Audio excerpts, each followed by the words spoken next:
Yes sir, pag umalaro mo yan sir, hindi ka pa sure. Yan sa I-activate sir. Yung jerk naman na sir. Dito. Ramdam niyo sir? Kung minsan sir, may Okay, pwede. Ngayon, ito sir, dito sila nagkamali sir.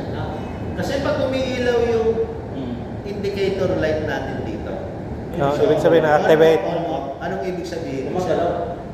Ang ibig sabihin nun, na-activate yung solenoid valve.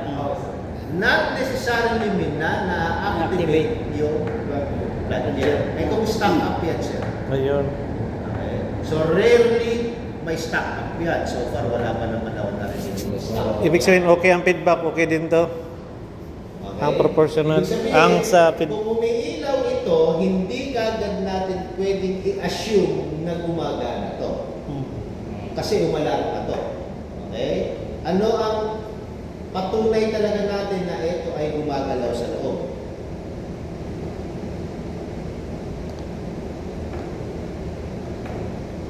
Pagluwangan ko yan, sir.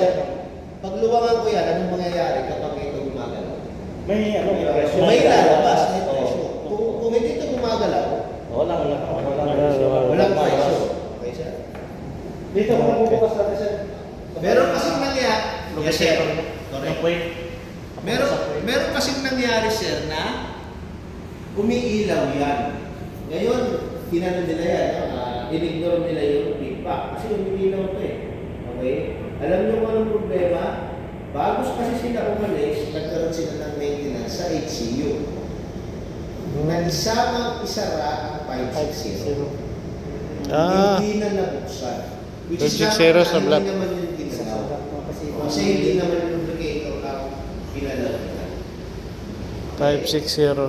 So, kaya kahit nag-o-open yan, walang damage. Pero dapat wala silang Wala naman din dapat ito sir. hindi sir. Okay ba yung Oo nga pala kasi wala pa na. level lang to eh. May cylinder oil ka naman. Ito, hindi gumagalaw. Kahit umiilaw yan. Tama. Sabi naman sir, dati nawala ano sir. Pag may nag-net. Narawi kami. Pag mag-activate siya, sir, ibig sabihin, nagmamagnet.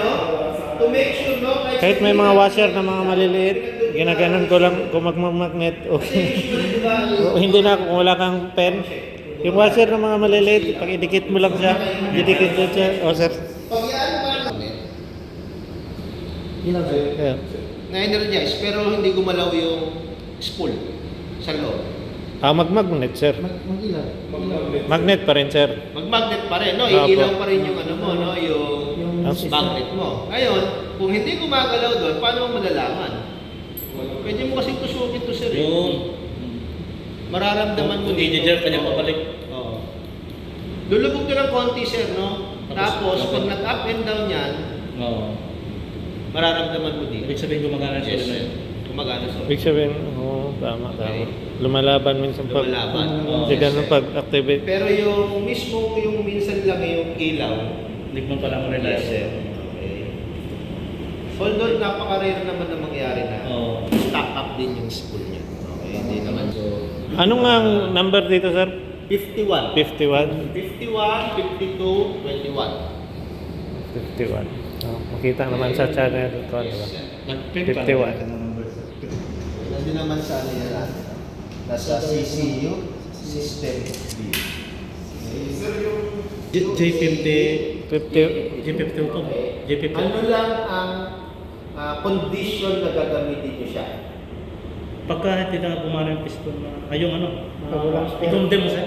Kukondem mo para may lubrication. J52 ng at MPC ng CCU yung masira sir. Yes, sir. Pag sa CCU ang masira. Kasi pag nasira yung CCU, gagana to hindi. Hindi. Pag nasira yung CCU, slow down. Gumagana yung piston hindi. Gumagana sir. Kailangan ng lubrication hindi. kailangan. Kasi naka-slow down. Kaya nga. Otherwise, stop ninyo. So, saan may ka dyan sir? Sa Pag ECU. nasira yung PC, Emergency na wire. ECU, CCU ninyo, ay kakabit nyo itong backup cable. Tapos ito, ikakabit ninyo sa J... 52. Again, sir, random timing lang. No? So, slow down ng makina. Pag slow down ng makina, high feed rate. Okay? So, pag sinabi natin high feed rate, mataas. So, kahit random timing siya, okay lang. At least may Yes, lubrication. sir. So, paano na injection, isang beses lang tumatama. Okay? So, dito na si random timing. 50 to sa ECUAMB. Junction 50. Dun lang. Okay? Dito, Ngayon, kakabit dito. kung alam natin yung logic noong backup cable, okay, si backup cable, okay pa rin yung MPC. Gumagana yung MPC sir. Ang nasira is etong 51. Okay? So, hindi nyo nakita kung umiilaw ito. Okay, sir? Tama? Opo. Hindi nakikita mo umiilaw. Okay? So, hindi siya basta-basta pwedeng gamitin yung backup. Kaya sabihin, ilagay natin sa ano para gumana ito, sir. Okay? Kapag kayo ay pinagana nito, sir, ibig sabihin gumagana yung feedback sensor ninyo.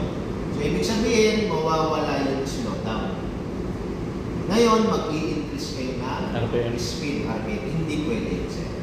Kasi pwede lang siya sa slowdown. Okay? Kaya Slow nga, down. tinuturo namin na MPC failure nilang gagawin. Same na pwede. Kasi MPC. pag itong 51 ang nasira Chassis. dito, papalit Replacement ka na? MPC.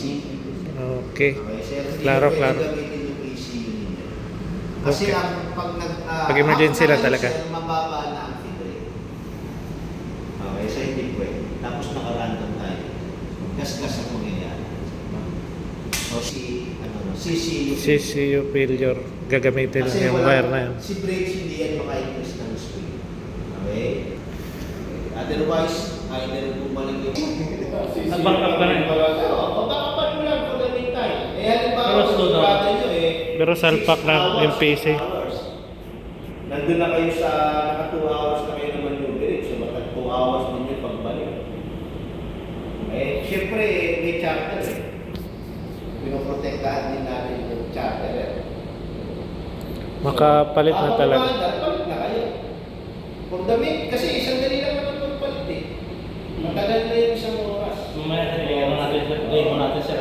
Ha? I-demo mo.